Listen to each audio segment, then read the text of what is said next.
나의 지성소에 들어가 보좌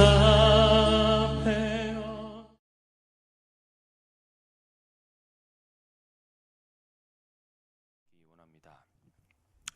시간이 조금 오래되었기 때문에 빌레몬서 전반적인 스토리를 제가 다시 한번 더 짧게 설명을 하면, 이제 빌레몬서라는 이제 서신은 빌레몬에게 보내는 개인 서신으로 분류되고 있고, 이제 이 당시 빌레몬은 꽤 많은 식솔들을 거느린 이제 부유한 부자에 속했습니다.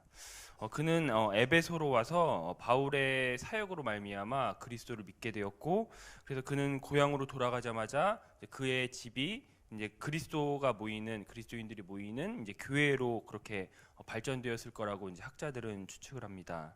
그리고 이러한 일련의 상황 속에서 빌레몬의 노예였던 이제 오네시모라는 그런 인물이 있었는데 이 인물이 이제 빌레몬의 귀중품을 훔쳐 달아난 것으로 보입니다.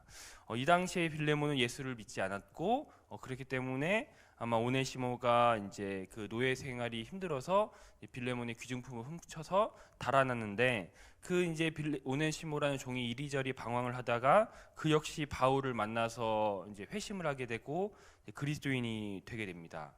이러한 과정 속에서 바울은 이제 오네시모가 자신을 잘 도와줬고 감옥살이에서, 근데 이제 빌레몬의 종임을 그가 발견하게 되었고, 그래서 그를 원래 있던 곳으로 잘 돌려보내기 위해서 이제 옛 주인인 이제 빌레몬에게 오네시모를 잘 부탁한다라는 그런 의미로 이제 편지를 쓴 것이 이제 빌레몬이라는 그런 성경이 탄생된 배경입니다. 이 배경을 잘 기억하시면서 오늘 말씀을 묵상하길 원합니다. 지난 시간에는 우리가 17절 말씀에서 영접이란 무엇인가, 영접이라는 그러한 단어에 집중적으로 이제 우리가 살펴보았다면, 이제 오늘은 내게 하듯 하고라는 그런 말을 조금만 더 묵상을 해보길 원합니다. 지난 시간에 말씀드렸지만 빌레몬은 이제 자신의 귀중품을 훔쳐 달아난 노예라는 그런 오네시모라는 종과 자신의 영적 아버지였던 바울이라는 사람을 동등한 사람으로 인식해야만 하는, 동등한 인격체로 놓아야만 하는 그러한 상황 가운데 지금 놓여 있습니다.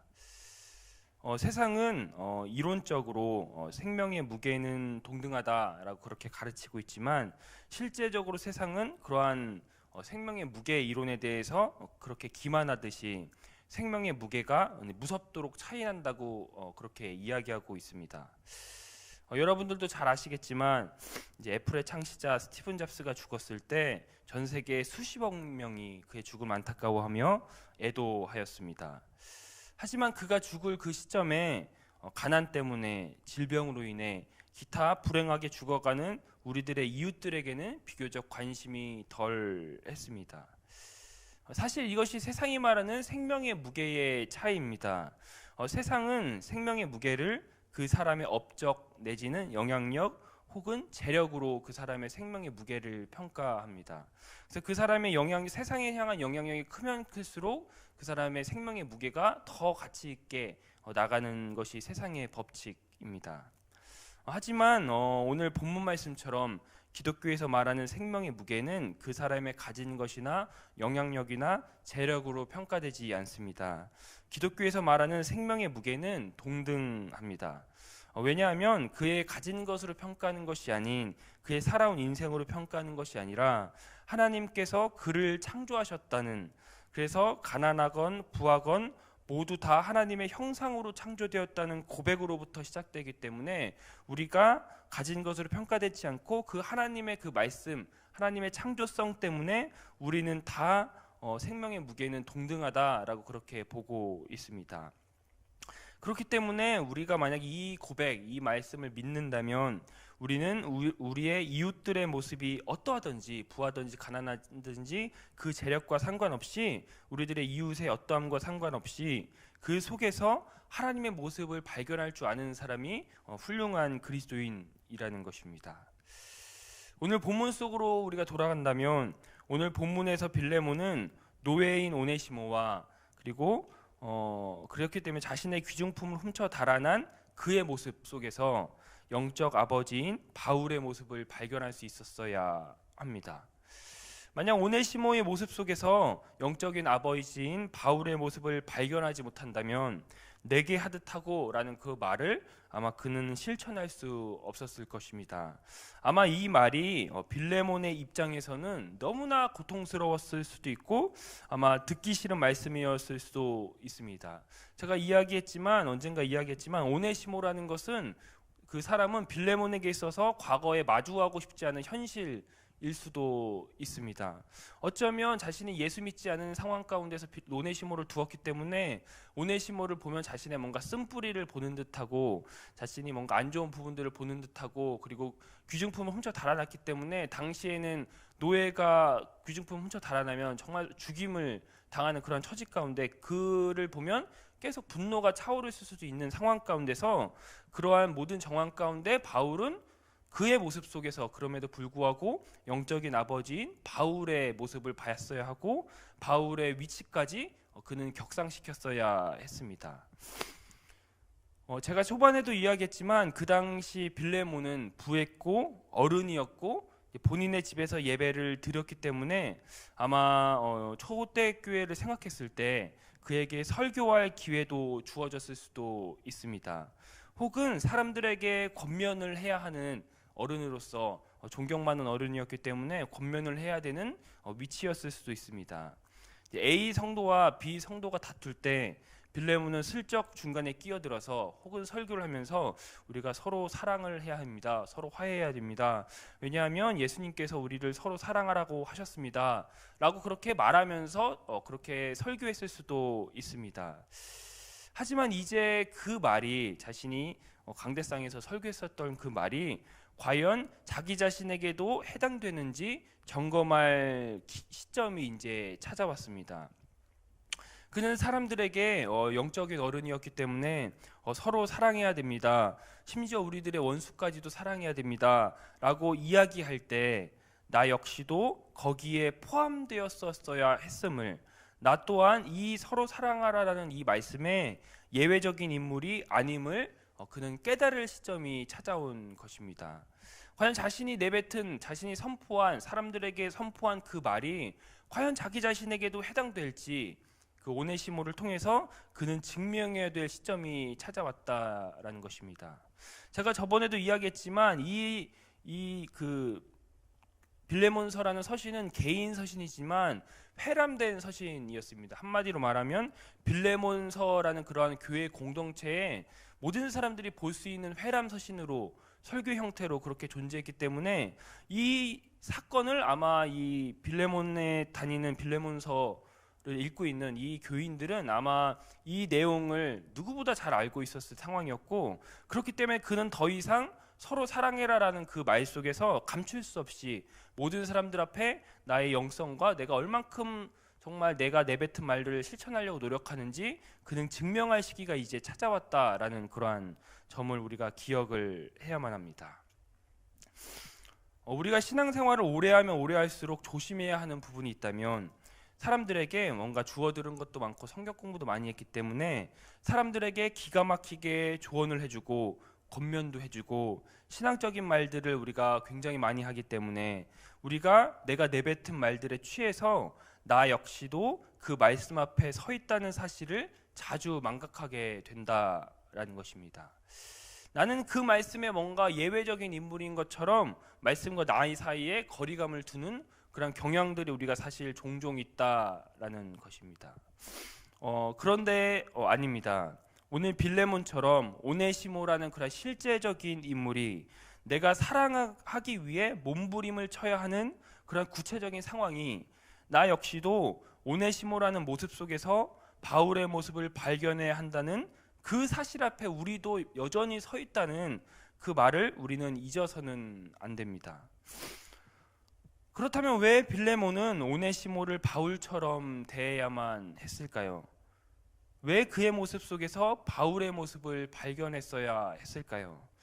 오네시모도 역시 하나님의 형상대로 창조되었기 때문입니다. 그는 노예의 신분이었지만 당시에는 인간으로 취급되지도 않는 그러한 도구였지만 사회적인 노예라는 그러한 신분, 사회적인 그를 벗겨버렸을 때 그도 역시 하나님의 걸작품임을, 그의 모습 속에서 하나님의 형상이 있음을 그는 깨달아야만 했을 것입니다. 그것이 내게 하듯하고 라는 그러한 의미라는 것입니다.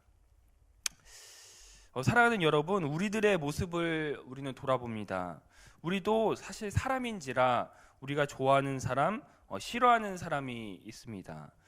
갈릴리 교회라는 곳에서 몇십 년 신앙생활했어도 나와 코드가 잘 맞는 사람이 있고 나와 코드가 잘 맞지 않은 대화도 하기 싫은 그러한 사람이 사실 있습니다. 그렇기 때문에 우리가 몇십 년 신앙생활에도 같이 있으면 불편한 사람이 사실 꼭 있습니다. 그래서 한 공간에 마주하고 싶지 않은 사람들도 존재합니다. 하지만 우리가 오늘 말씀을 기억하면서 기억해야 하는 사실은 우리가 그렇게 싫어하는 그 사람, 우리가 마주하고 싶지 않은 그 사람도 하나님의 최고의 걸작품이라는 사실입니다. 그의 모습 속에서도 여전히 비록 죄 때문에 왜곡되었지만 여전히 하나님의 형상이 담겨 있습니다.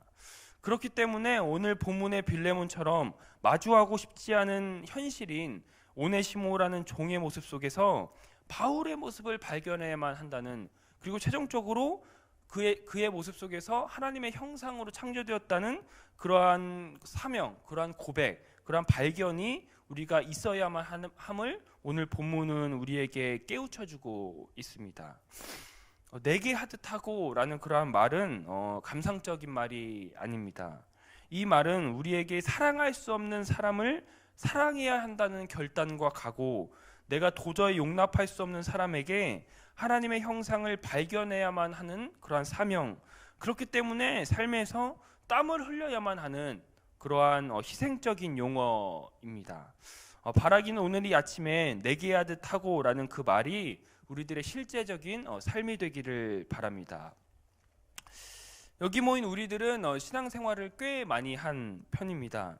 서로 사랑해라, 원수도 사랑해라, 오늘 특별히 강림절을 맞이해서 사랑의 말, 사랑의 실천들을 하라 라는 말들을 사실 지금까지 우리가 사랑해라 라는 말들을 세보면 정말 수백 번, 수천 번은 더 들었을 만큼 우리는 신앙생활을 하고 있습니다.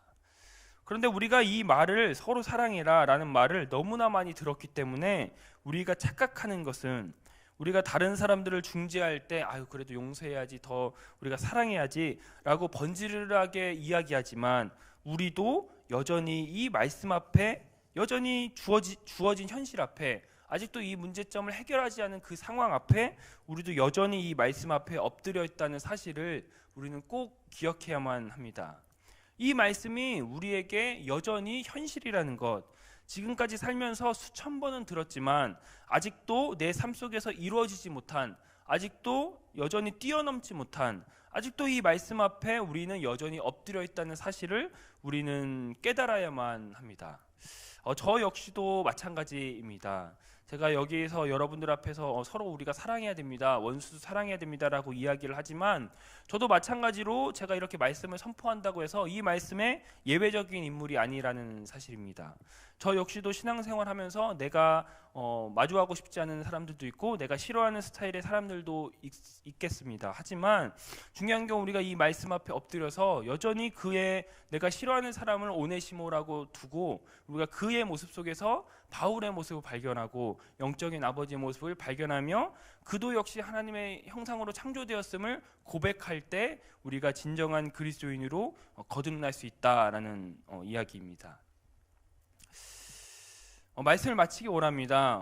빌레몬은 본인의 집을 교회로 만들 정도로 열심이었고 헌신적이었고 그렇기 때문에 아마 존경도 받았을 인물입니다.